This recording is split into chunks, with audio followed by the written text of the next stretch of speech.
This is a 1924 Aston Martin Grand Prix car. This car matters because of its history and its mechanical sophistication for a 1920s car. They made only about half a dozen twin-cam engines, and this is one of only two that we know that is currently running. This car was raced by Captain George Easton extensively, and then he took the engine out, put it in his boat, and raced it on the Thames River. And we've got wild photographs of the mechanic hanging off to the side and Easton standing up and racing and water spraying all over the place. And then after that, he took the engine out of the boat, put it back in the car, and then raced it through the late 20s. After that, it was owned by a number of very famous race car drivers in Europe, and then it was owned by Nick Cousins, who featured the car in a number of Aston Martin advertisements as well as Castrol advertisements.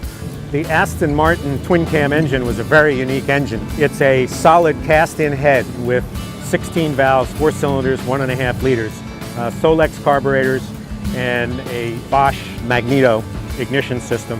It was originally a sedan, and when Captain Easton converted it, he lowered the steering wheel.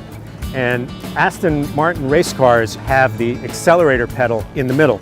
So when he lowered the steering wheel, the accelerator pedal ended up on the left. So they put a horseshoe pedal in that circles around the steering wheel. And the car is so low that you're sitting there and laying down almost in the car. The thing that speaks to me about it is the ingenuity of the engineers of Bamford & Martin. We now think of modern cars with 16-valve engines as a big new invention, but it wasn't. And these guys were, just trying everything. And for me personally, I just love to sit in the seat that George Easton and a whole host of very famous race car drivers sat in and drove around the track at 100, 120 miles an hour. 2013 is the 100th anniversary of Aston Martin. The Aston Martin Owners Club is having a centenary event in England at Kensington Palace, and this is going to represent 1924-1925 time period. I'm Mitch. And I'm Wendy Gross. And this car matters.